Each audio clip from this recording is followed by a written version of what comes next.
What I love mostly about rideshare is the freedom. I'm taking an extended break, and I gotta do something to keep my life positive. I just took on this full-time position at an Amazon warehouse. Anyway, got my tea going here. I respect Amazon. I don't have to publish my book with them. I'm gonna take on the job, and I'm doing good so far. So that's all separate element as far as I'm concerned. But anyway, wanted to get into this first video that I promised you guys right now. So this video is going to be regarding the communication with the passenger and avoiding trouble with the app and covering yourself.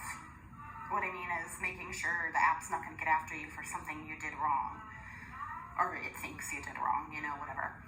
And this is just a situation that happened this morning. So I'm going to show you the screenshots I saved on my phone to share with you, and hopefully it all comes together for everybody. So this passenger, Cheryl, she sent me a message saying, "Did you get the drop-off change?" And sent the new address right there. "Please confirm, thank you." Well, I was fully driving at like 45 miles an hour on a busy street. And everything else in the world tells you not to text while driving. I kind of wish the apps would clarify this, and while you're driving, they would force them to send a phone call instead, because then I could just run it on my Bluetooth and talk, which is a lot safer. But they don't. So what happened, and I'm not trying to give myself an excuse. I figured out later that this is where I messed up. This is a complicated situation all around though.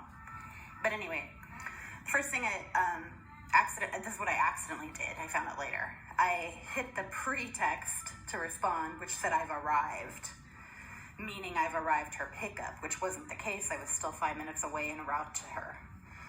So the next thing that happened, she sent another text saying, "Be right there. I'm looking for you." Okay. So being still driving, I sent another one. Or no, I wasn't driving at the second one. I'm sorry, I apologize. The second text I sent after she said, "I'm looking for you," I was at a red light. Then I was able to text back. I said 5 minutes away, because I wanted her to know I wasn't there yet, Even though the app's showing her in real time, but I wanted to clarify with her. And then I just sent some of the, I typed 2 more texts while still at that red light, "On my way." And then I accidentally hit a auto text saying, "I've arrived, sorry," because I was trying to clarify that with her, what happened that was wrong on my end. She says again, "I'm looking for you." So this right here is almost like she hasn't seen my texts and hasn't seen the real-time part on the app that's showing how far away I am from her pickup. Because I know I've been a passenger before too, and you almost have to be a passenger to understand everything going on, but they get real-time updates of where you're at. Your ride is 5 minutes away, your ride is 3 minutes away, 1 minute away, These people are getting that info. So when she says, "I'm looking for you," after these ones I sent saying I'm 5 minutes away, I said, "Why is she saying that again?" So I clarified it again, and I sent another pre-made one saying, "I'm on my way."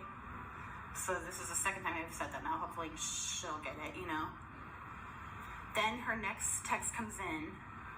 And at this point, honestly, when she had not absorbed the last information along with the app, I started to wonder, in the early morning hours, you can wonder, is this a wild person who partied all night? Are they high on drugs? I don't want to get on a personal level, but I checked to make sure my stun gun was charged, because you never know what you're going to get. I get lucky and I get pretty good people, but bad things have happened to drivers, and there are crazy people. Anyway, her next text came in after I said that. "Please don't be late. I have to catch a train. Thank you." So that gives me my whole answer there. I get back to human behavior. People in the morning are always in a hurry. They have appointments to get to. They're rushed. They're on a, schedule and everything. So at that point, I was so close to her, I didn't even text back. I ended up getting to her pickup. She was coming out of her garage with her luggage. The garage door open. I opened the trunk. She put the luggage in the trunk. She got in the car. I told her, I said, "I'm sorry for the misunderstanding with the text." So I was covering myself there. What I had done before I got there to pick her up is I pulled over briefly and I got all these screenshots. Not only did I want to show you guys, but I kept them to cover myself. Okay? So in the event that the AI, which runs Lyft, which is not real human ever, you chat, but it's clearly robotic computer. There's no live people to clarify things with. Lyft, but Uber, same thing. They're both the same. You know, I work with these all the time. It's like working for a system. So in regards to the screenshots, I kept evidence to show how I handled it. So if anything were to come back on me, I could tell the app and send them these pictures.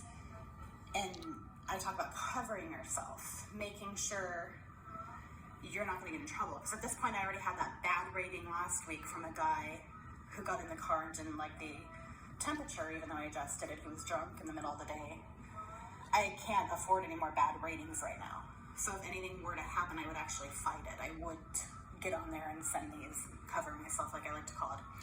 Anyway, the second way I covered myself with this is when she got in the car, before we even left, I told her we're going to check that drop-off address, because I understand that's what you meant, and she knew now that I had trouble texting because I was driving and I accidentally sent the other one, and then she finally understood it. So I clarified that address. I made sure that was right before we even took off. Because here's the thing.